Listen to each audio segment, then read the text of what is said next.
Sonnet 60, or sometimes known by its first line, like as the waves make towards the pebbled shore.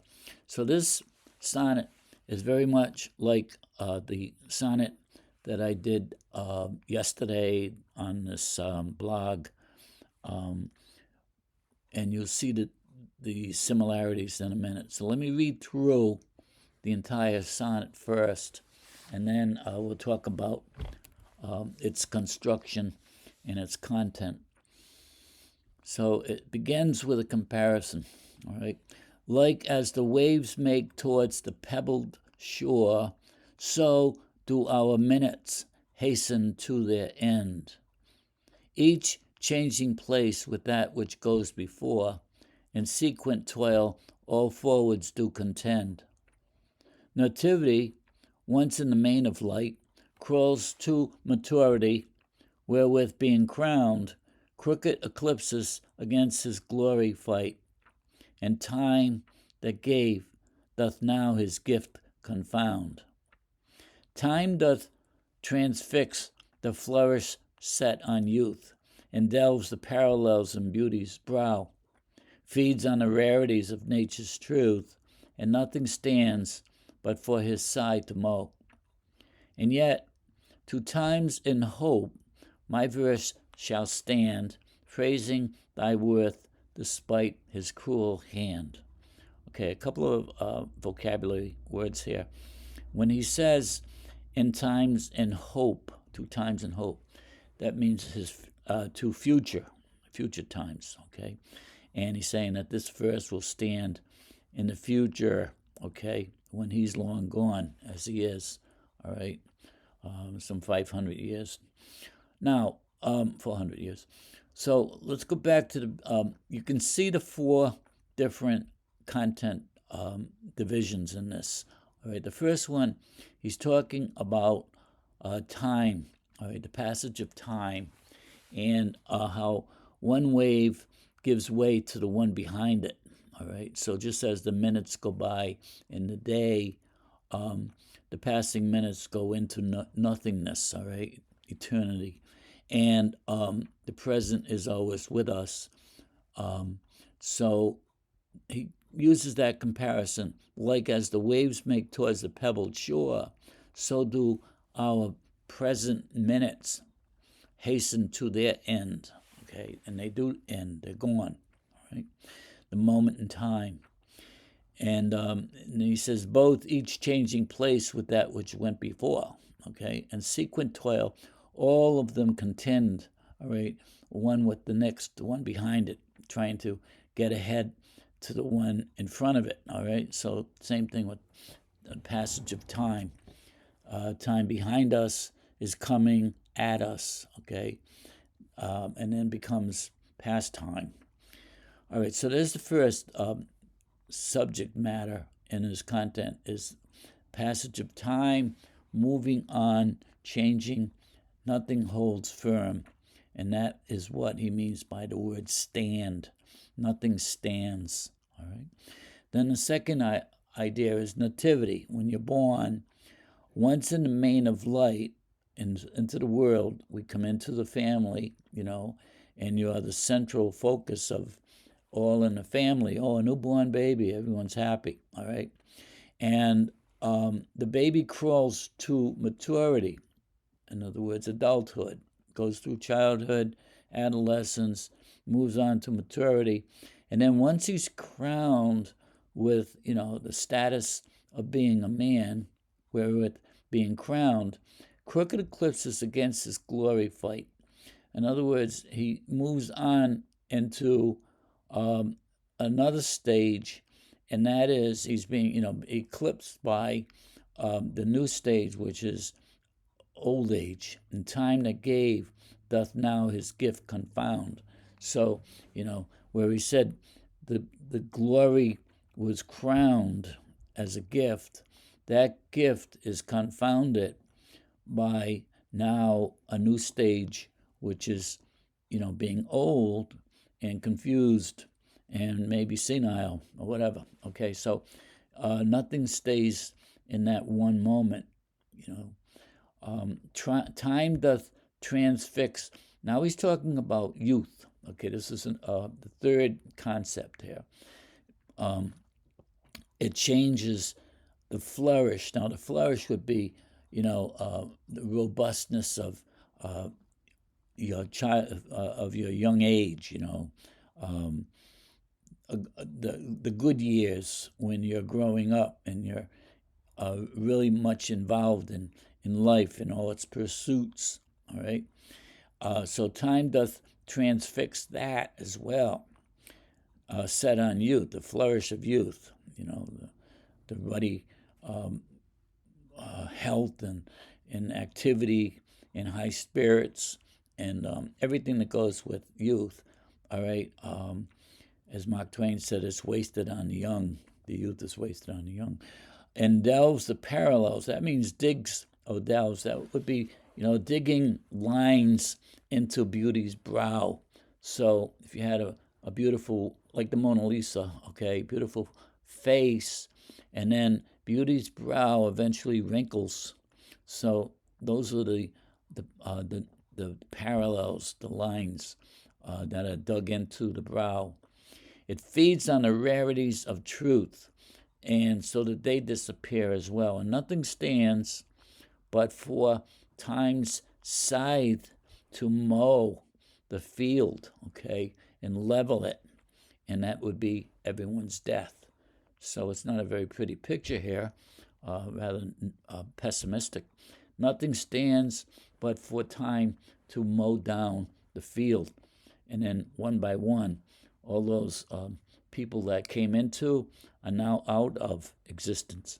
And then he concludes the entire sonnet with a contradiction. It's having already told us that nothing stands, okay, nothing holds against time. He says this, and yet, to times and hope, that's the future, right? My verse shall stand, praising thy worth despite his cruel hand. Okay, so there was another poem, no marble, no monuments can stand against this. Sluggish time comes along and destroys the monuments and the metal erodes and everything. But he said in that particular sonnet, I can't tell you the number right now, but he said in that the same thing at the end. He says, you shall live in this and live in the eyes of future lovers to see that I loved you. So that same conclusion in that sonnet. So this sonnet, though, it does parallel sonnet number 73. And that was that time of year when thou mayest in me behold, when few leaves of a none do shake their boughs against the cold. Remember that? He took you through three different ways in that sonnet. The cold winter, the dying fire, and I don't remember the third one right now. All right, so let me read you through the analysis of this. The sonnet is very similar in structure in that it's composed of 3 quatrains, and each one deals with a different topic, all right? They're different, and concludes with a rhyming couplet, which contradicts the argument proposed in the body, thus adding a 4th component of thought, okay? So the chief words in this sonnet are time and stand. And time is the culprit, all right? It's the aggressor. It's the demon. It's the destroyer, okay? And stand is what we cannot do. And he says, and nothing stands but for the scythe to mow, all right? And he says that at the end. And yet, to times and hope, my verse shall stand. So he stands up against time, saying that the one thing that can last is this sonnet, and anyone way down in the future years that reads it will prove my argument. I was right. It did stand against time. So the 3 quatrains propose that one thing that life is incapable of doing is to hold on, to stand, all right? To stand firm, hold the time in place. It's like holding back the waves. You can't do it, all right? Shakespeare uses 3 examples, the waves, and then light and life, and vegetation to prove his argument, and demonstrates that these three concepts support his argument: waves, succession of waves, a status in life, and the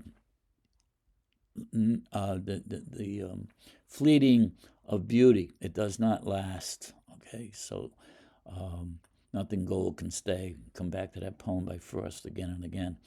The sonnet is an argument about time's capacity to destroy everything in one's lifetime. Shakespeare is saying that nothing can hold firm to its present state of being, which he called stand. Time is a merchant of disaster and is unrelenting in its destruction in all different facets. In the first quatrain, he uses the metaphor of the waves moving towards the shore and how the leading wave is constantly being replaced by the succeeding waves behind it. All right? No wave can stand. All waves contend with each other in their progress forward. It can't be helped. It's a natural progression as seen in all of life. This is a metaphor that he uses for time. All right, the second quatrain continues the same concept by reference to the stages of life from birth to death through which mankind moves, and the accomplishments or gifts commensurate with each stage are soon lost. Okay, a newborn child enters the world, a very significant event for the family. The infant is in the main of light, a focal point of everyone.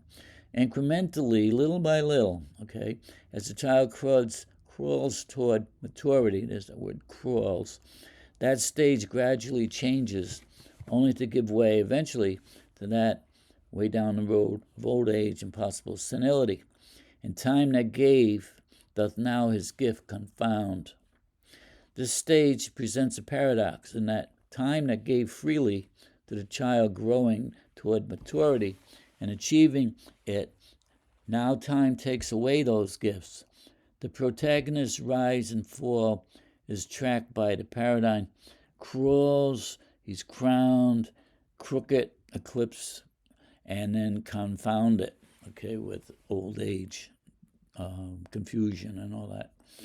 The progression is involuntary on the part of the victim and cruel on the part of the agent, which is time, okay? So in the third stanza, time cruelly is described as being insidious, okay? It's incremental. It's working incessantly, nonstop, little by little, by little by little, you know. It's transfixing the flourishing of youth's gaiety and high spirit into a declining and moribund spirit.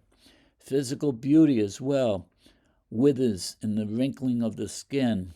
You know, he calls it the delving of the parallels in the beauty's brow.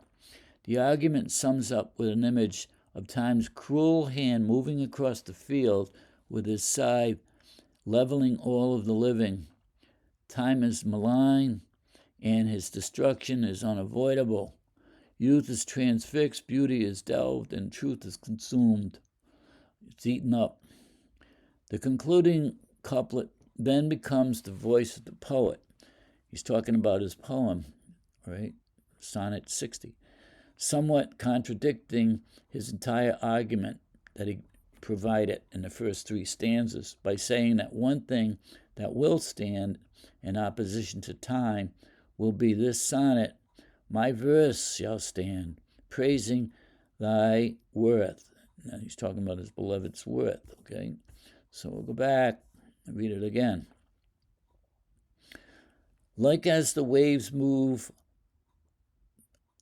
I'll start again. Like as the waves make towards the pebbled shore, so do our minutes hasten to their end, each changing place with that which goes before, and sequent toil, all forwards do contend.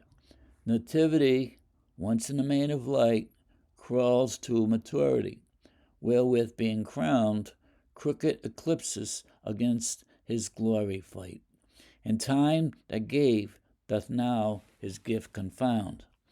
Time doth transfix the flourish set on youth, and delves the parallels in beauty's brow, feeds on the rarities of nature's truth, and nothing stands but for the sigh to mow. And yet, to times in hope, my verse shall stand, praising thy worth despite his cruel hand.